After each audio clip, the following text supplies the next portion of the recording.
This is the season finale of this season, and oh boy, there's finally something happening.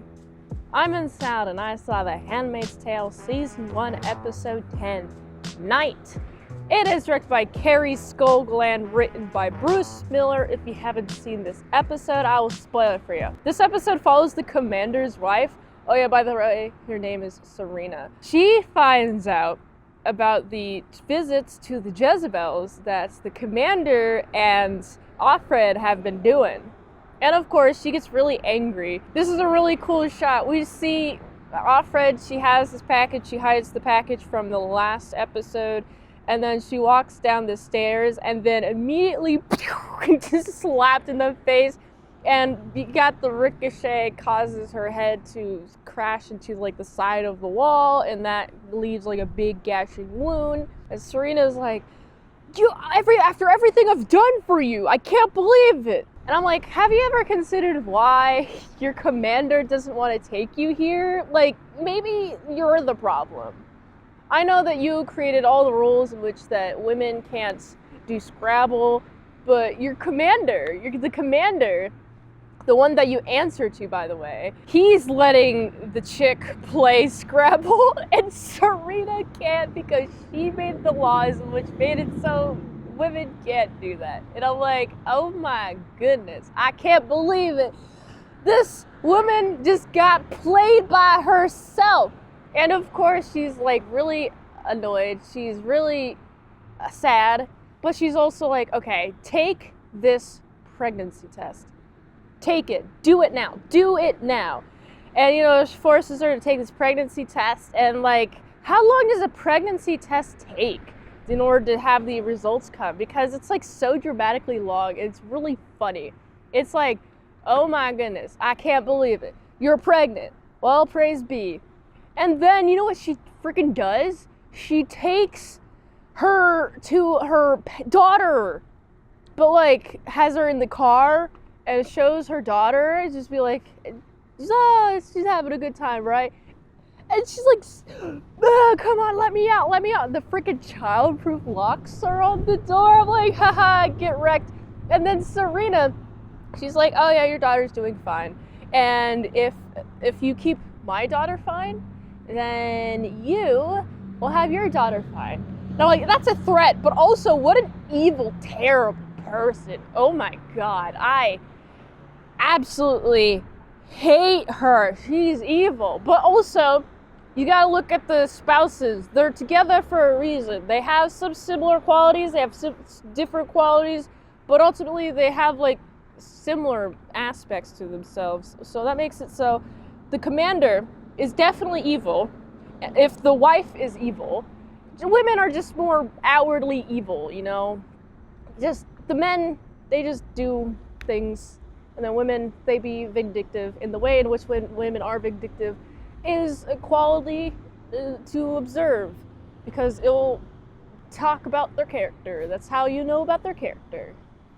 It's also really funny. Serena's like, oh yeah, this is not even yours, Fred. Like saying that to really sting him. And you're like, God didn't want you to reproduce. I'm like, oh my God. This episode has a lot of like harsh hitters coming out of the woodwork.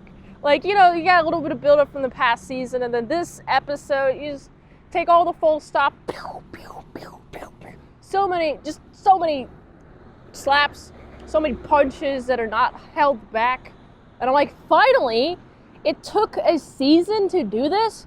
I will say the show is smart for the structuring of seeing what it's like for another pregnant woman, what treatment she gets, how the society treats her, and then how the society treats her after like she's given birth and it's time for her to give up her child. Also, by the way, Janine, the one without the eye, she jumped off of that bridge last episode, but she survived.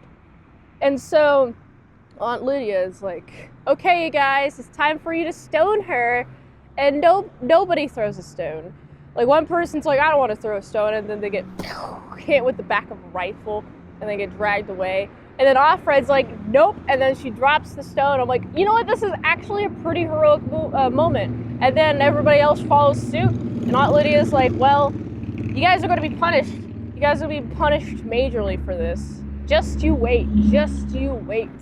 Also, what's in the package? It's just a bunch of women's testimonials. Like, yeah, my son was taken away. Or my daughter was taken away. And I'm like, okay, cool. So this is how women gain strength. Here's the key difference between how women gain strength versus how men gain strength. Men gain strength from within. Like, you power up. That's like animes are really good representation. You power up, whoop, and then you get real big, and then big old punch. And that's how men defeat the enemies. But women, they have to get like validation from other women in order to do anything of any kind. They have to be proven that they're right. Okay, I think I'm right because other women have said that I'm right, but you know what? I'm the type of woman to get things wrong, so I don't know if I'm wrong about this unless other women who are also mostly wrong are correct about this. It's like a whole communal thing versus men have like internal strength, women have a community they base their strength off of. We also found out what happened to Moira. She crossed the border into Canada, and guess what? Offred's husband is there, Luke. And so they have a good old time.